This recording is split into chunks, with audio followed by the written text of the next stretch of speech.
Guys, for today's video, meron akong gustong i-share sa inyo na isang security feature ni East West. And for me, kaya ko to gustong i-share sa inyo kasi based on my experience sa mga savings account natin, mga online apps natin, wala pa ako nakikitang ganitong security feature na ini-implement sa savings account ni East West. And I am hopeful na magkaroon ng ganitong implementation sa lahat ng mga savings account natin. So ano ba to?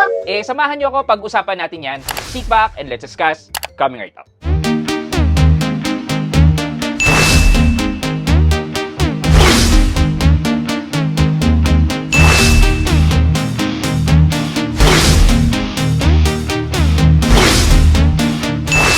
Hi guys, this is Pat and you're in Pat Quintos Review TV. So if you're new to my channel, I do reviews about personal finance na meron akong experience or meron na akong knowledge na ginawa ko na ng videos and playlists makikita nyo dito sa taas. At kung bago ka dito sa channel ko, you may want to consider subscribing to my channel. Okay, so actually guys, hindi naman talaga ako nagbabangko dito kay East West.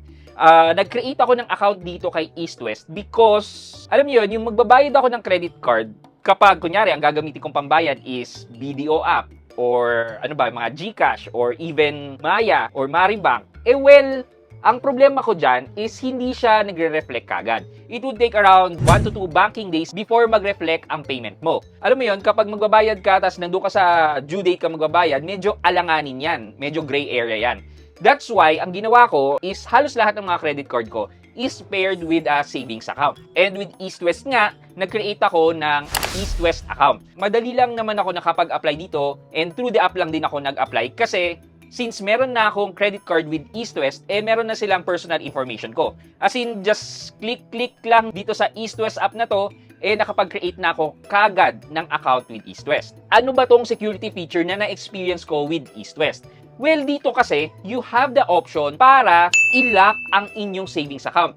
Di ba meron tayong mga lock na rin talaga? Wherein, pwede natin i-freeze or unfreeze, lock or unlock yung mga debit cards natin or even credit cards. Well, with East West, hindi lang debit card ang pwede mong i-lock or i-unlock. Pwede mo na rin i-lock mismo ang inyong savings account. Ha? Para saan? Well, kapag nilock mo ang savings account mo with East West, ang ibig sabihin nito ay walang outflow ng pera ang manggagaling sa inyong savings account.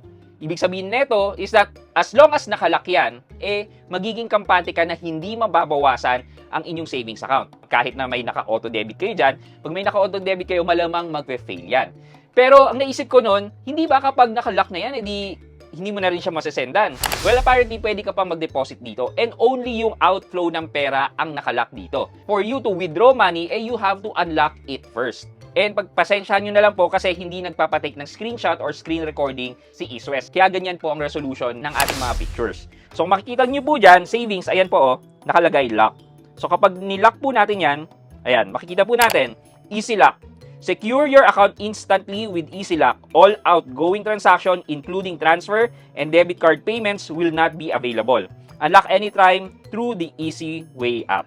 Kung makikita nyo po, nakalagay dito, soon. Nung unang create ko po ng account dito, is naging available po kagad sa akin itong lock option na to. I'm just not sure why, as of today, hindi na po ulit ito naging available. At nakalagay po na soon to. But regardless po, this would be another way of securing our account.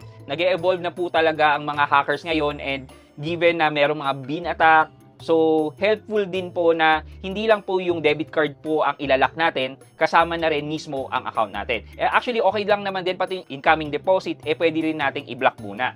So sana magkaroon ng ganung flexibility wherein you can also block or unblock any incoming account. So kayo po, meron po ba kayong na-experience na ganito wherein pwede nyong i-lock or unlock ang savings mismo? Sa tingin ko, kapag ito ay na-implement sa mga e-wallet natin, sa GCash at saka sa Maya, malaking tulong po yan. Kasi alam niyo po yon, kahit na wala kang debit card using e-wallet, nagkakaroon pa rin ng hacking Pero kung you have that option na i-lock yung e-wallet mo, specifically GCash, kahit manghingi sila ng OTP, di ba? As long as na may special locking mechanism na ikaw lang talaga makakapag-unlock nun, wala silang magagawa. Sana may ganon. Ano sa tingin nyo? Well, let me know na lang sa comment section sa baba. Yun lamang muna for this morning's video. Sana nakadagdag ang information na to sa inyong financial awareness. I hope you like this video. Leave a thumbs up and if not, wala nang problema dyan. But continue to support me by subscribing to my channel by clicking the subscribe button and also the bell button sa tabi ng subscribe para makareceive kayo ng latest notification sa lahat ng upload ko. Again guys, this is Pat Quinto and you're in Pat Quinto's Review TV. Bye-bye!